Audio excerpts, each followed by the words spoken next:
அல்ஹம்துலில்லாஹி ரப்பில் ஆலமீன் வஸ்ஸலாத்து வஸ்ஸலாமு அலா அஸ்ரஃபில் முர்சலீன் வமன் தபியஹும் பிஹ்சானின் இலா யௌமித்தீன் அம்மாபாத். எல்லாம் வல்ல அல்லாஹ் ஜல்லஷானஹு தஆலாவை புகழ்ந்து அவனது திருத்தூதர் ஸல்லல்லாஹு அலைஹி வஸல்லம் அவர்கள் மீது ஸலவாத்தும் ஸலாமும் கூறிய பின்னால், அன்புக்குரிய சகோதரர்களே, உங்கள் அனைவருக்கும் அஸ்ஸலாமு அலைக்கும் வரஹ்மத்துல்லாஹி வபரகாத்துஹு. அல்லாஹ்வுடைய அருளால் இதுவரை தொடராக மறுக்கப்படக்கூடிய பல ஹதீஸ்களுடைய விளக்கத்தை நாம் பார்த்தோம். இந்த விளக்கங்களை நீங்கள் பார்க்கிற போது அடிப்படையான ஒரு விஷயத்தை புரிந்திருப்பீர்கள். ஹதீஸில் பிரச்சனை இல்லை, அதை தப்பாக சித்தரிக்கிற இவர்களிடத்தில் தான் பிரச்சனை இருக்கிறது.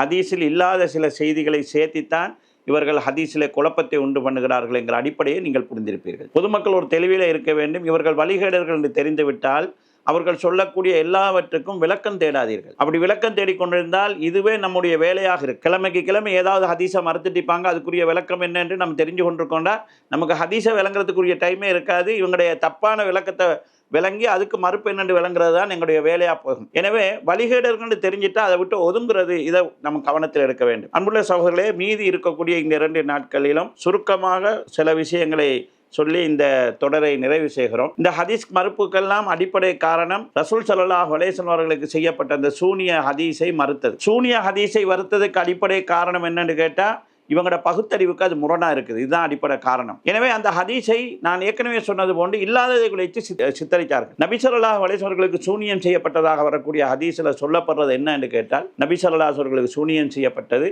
அதனால் அவர்கள் செய்யாத ஒன்றை செய்ததாக நினைத்தார்கள். அவர்கள் செய்யாத ஒன்றை செய்தது போன்று யுஹையலு இலைஹி, அவர்களுக்கு ஒரு போலி தோற்றம் ஏற்பட்டது. இதுதான் ஏற்பட்டது. அது ஐயாம், சில நாட்கள், அது எவ்வளவு நாள்ங்கிறது வரவில்லை. 6 மாதம் என்று வரக்கூடிய அறிவிப்புகளில் சில குறைபாடுகள் இருக்கிறது. அதுவும் ரசூலுல்லாஹ் எதை செய்யாமல் செய்ததாக நினைத்தார்கள் என்று ஹதீஸிலே தெளிவாக அந்த மூடலாக சொல்லப்பட்டது.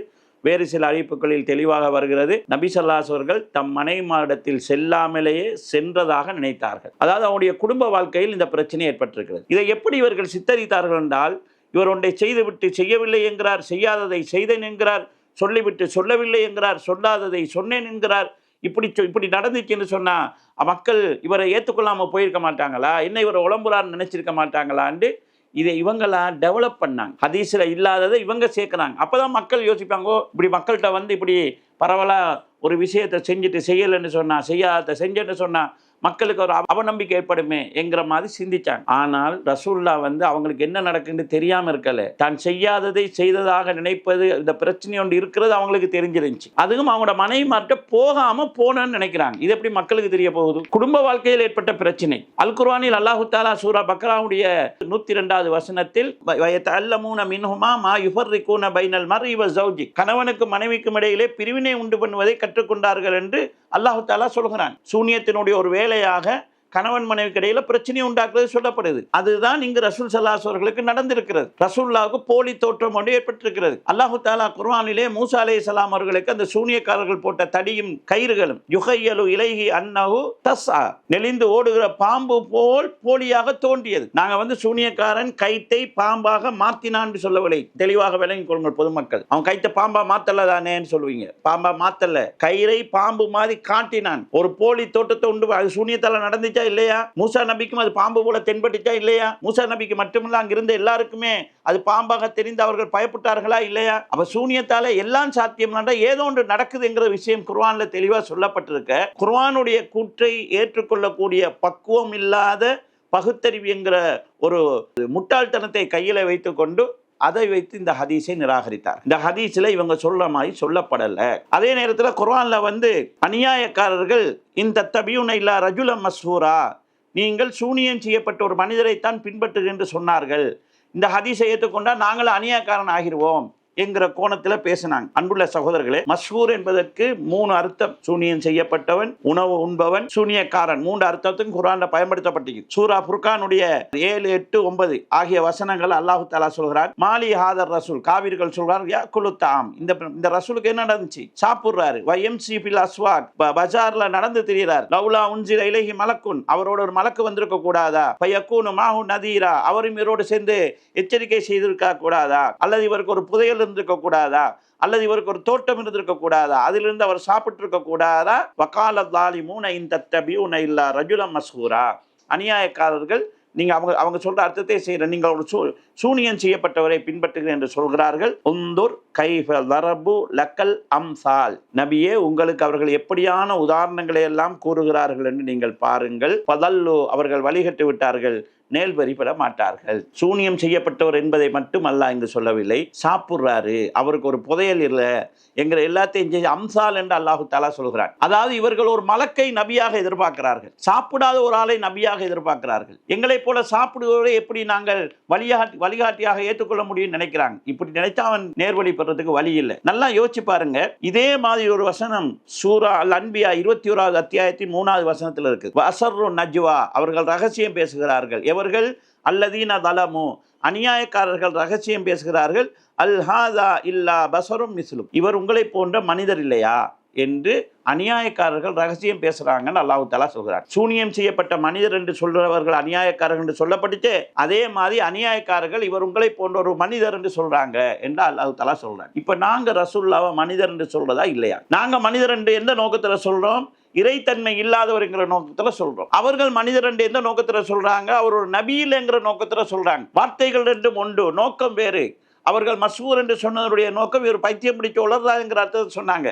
அப்படி இல்லைன்னு சொல்லி சொன்னா இவர் ஒரு சூனியக்காரர்ங்கிற அர்த்தத்துல சொன்னாங்க. அப்படி இல்லைன்னு சொல்லி சொன்னா சராசரி சாப்பிட்ற ஒரு மனுஷர், இவரை நாங்கள் எப்படி தூதரா எடுத்துக்கொள்ற நோக்கத்துல சொன்னாங்க. இந்த ஹதீஸ் இந்த குர்ஆனுக்கு முரணா இருக்குது என்று சொல்லி போலியான ஒரு காரணத்தை தாங்களாக சித்தரித்து தான் இந்த ஹதீஸை மறுத்தார்கள். அதோடு அதுக்கு ஒரு சேர்த்து பல சந்தேகங்கள் உண்டாக்குனாங்க. அவருக்கு சூனியம் செய்யப்பட்டிருந்தா காபீர்கள் இந்த குர்ஆனை ஏற்றுக்குவாங்களா? ஏற்றுக்கொள்ளாதான் அவன் காபீரா இருக்கிறான். முதல்ல நீ ஏற்றுக்கொள்வியா?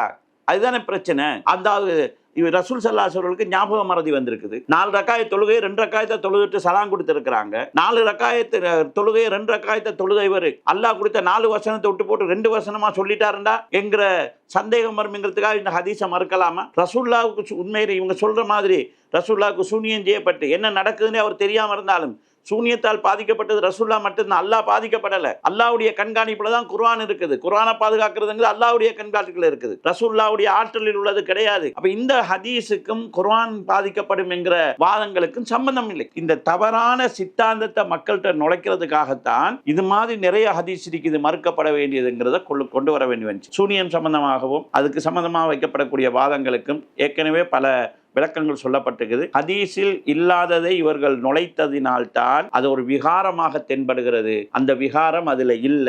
ஹதீஸை இவங்க வேண்டுமென்றே கஷ்டப்பட்டு இந்த குர்ஆன் வசனத்துக்கு முரணாக பார்க்குறாங்க.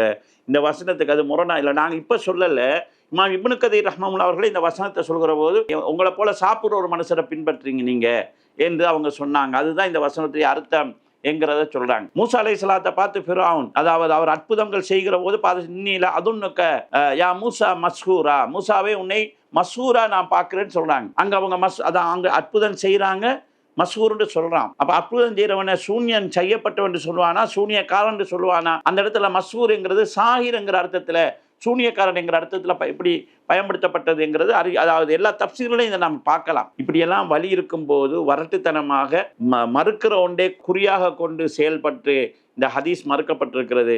இதை நாங்கள் கூட விளங்கப்படுத்த வேண்டிய அவசியம் இல்லை. ஏன்டா அவங்களே மாறி மாறி மாறி இருக்கிறாங்க. சூனியம் சம்பந்தமாக, அந்த வசனம் சம்பந்தமாக, அதனுடைய மொழிபெயர்ப்பு சம்பந்தமாக, சூனியத்தை இருக்குதுன்னு நம்புறவன் பற்றிய நிலைப்பாடு சம்பந்தமாக இவங்க மாறி மாறி இருக்கிறதே இவங்க சரியான ஒரு நிலைப்பாட்டில் இல்லை என்கிற தெளிவை நமக்கு தர போதுமானது. இன்ஷா அல்லாஹ் நாளைய தொடரில் இன்னொரு செய்தியை சுருக்கமாக பார்த்து இந்த தொடரை நிறைவு செய்வோம். அஸ்ஸலாமு அலைக்கும் வரஹ்மத்துல்லாஹி வபரகாத்து. அஸ்ஸலாமு அலைக்கும் வரஹ்மத்துல்லாஹி வபரகாத்துஹு. அன்புள்ள சகோதர சகோதரிகளே, அல்லாஹ்வுடைய அருளால் தாரு சுன்னா பதிப்பகம் ஆரம்பித்து 1 வருடம் பூர்த்தியாகியுள்ளது. இந்த 1 வருட காலத்துக்குள் அல்லாஹ்வுடைய அருளால் 7 நூல்கள் வெளியிடப்பட்டுள்ளன. நபி தோழர்களின் தியாக வரலாறு. இந்த நூல் 30 சஹாபாக்களுடைய வாழ்க்கை வரலாற்றை சுருக்கமாக சொல்லக்கூடிய நூலாகும். இஸ்லாமிய அகீதா ஒரு விளக்கம். இந்த நூல் அகீதா தொடர்பான 12 தலைப்புகளை ஆதாரங்களோடு விரிவாக பேசுகின்றது. அல் குர்ஆன் கூறும் உண்மை கதைகள். இந்த நூல் அல் குர்ஆனில் இடம்பெற்றிருக்கக்கூடிய 40 சம்பவங்களை கதை வடிவில் உள்ளடக்கி இருக்கிறது. சிறுவர்களுக்கு ஏற்ற விதத்தில் இது வடிவமைக்கப்பட்டுள்ளது. ஸஹீஹுல் புகாரி கிரந்தத்துக்கு எதிரான நவீன குற்றச்சாட்டுகளும் பதில்களும் என்கிற இந்த நூல் அரபியில் எழுதப்பட்ட நூலின் மொழிபெயர்ப்பாகும். இது ஸஹீஹுல் புகாரி கிரந்தத்துக்கு எதிராக சொல்லப்படக்கூடிய குற்றச்சாட்டுகளுக்கான விரிவான விளக்கங்களை உள்ளடக்கியுள்ளது. இஸ்லாமிய ஃபிக்ஹ் சட்டங்கள் சுத்தம் என்கிற இந்த நூல் ஃபிக்ஹ் தொடர்பான அடிப்படையான அம்சங்களையும் தஹாரா, கிதாபு தஹாரா என்று சொல்லக்கூடிய ஒழுவை முறிப்பது, ஒழுவுடைய சுன்னத்துக்கள், ஒழுவினுடைய கடமைகள், கடமையான குளிப்பு, மாதத்தீட்டு, பிரசவத்தீட்டு, உதிரப்போக்கூடிய பெண்களுக்கான சட்டத்திட்டங்கள், தயமும் செய்வது, காலுறையில் மசுகு செய்வது போன்ற அன்றாட வாழ்வில் இபாதத்துக்களோடு சம்பந்தப்பட்ட எங்களுக்கு தேவையான சட்டத்திட்டங்களை உள்ளடக்கிய ஒரு நூலாகும். நேசம் கொள்ளலும் விலகி இருத்தலும் கரைந்து விடாமல் கலந்து வாழ்வோம். இந்நூல் நாம் யாரை நேசிக்க வேண்டும், யாரை விட்டும் விலகி இருக்க வேண்டும், பிற மத மக்களோடு வாழ்கிற போது எங்களுடைய வாழ்க்கை வழிமுறைகள் எந்த வரையறைகளுக்குள் இருக்க வேண்டும் என்கிற விவரங்களை தெளிவுபடுத்துகின்றது. அல் குர்ஆன் கூறும் உண்மை கதைகள் என்கிற நூலின் ஆங்கில வடிவம் இந்நூலாகும். இந்த 7 நூட்களையும் 3500 ரூபாய் பணம் அனுப்புவதன் மூலமாக நீங்கள் பெற்றுக்கொள்ளலாம். தனித்தனியாக ஒவ்வொரு நூலையும் நீங்கள் பெறுவதாக இருந்தாலும் தபான் மூலமாக பெற்றுக்கொள்ளலாம். நீங்கள் கீழே வரக்கூடிய 3 வங்கி கணக்குகளில் ஏதாவது ஒன்றிற்கு பணத்தை அனுப்பி அதன் ரசீட்டையும் உங்களுக்கு புத்தகத்தை அனுப்ப வேண்டிய முகவரியையும் தந்தால் நாம் இலவசமாக தபால் மூலமாக உங்களுக்கு அதனை அனுப்பி வைப்போம். இந்த எழுத்து பணிக்கும் இந்த நூல் வெளியீட்டு பணிக்கும் உங்களுடைய ஒத்துழைப்பை நாடியவனாக நிறைவு செய்கிறேன். வஸ்ஸலாமு அலைக்கும் வரஹ்மத்துல்லாஹி வபரகாத்துஹு.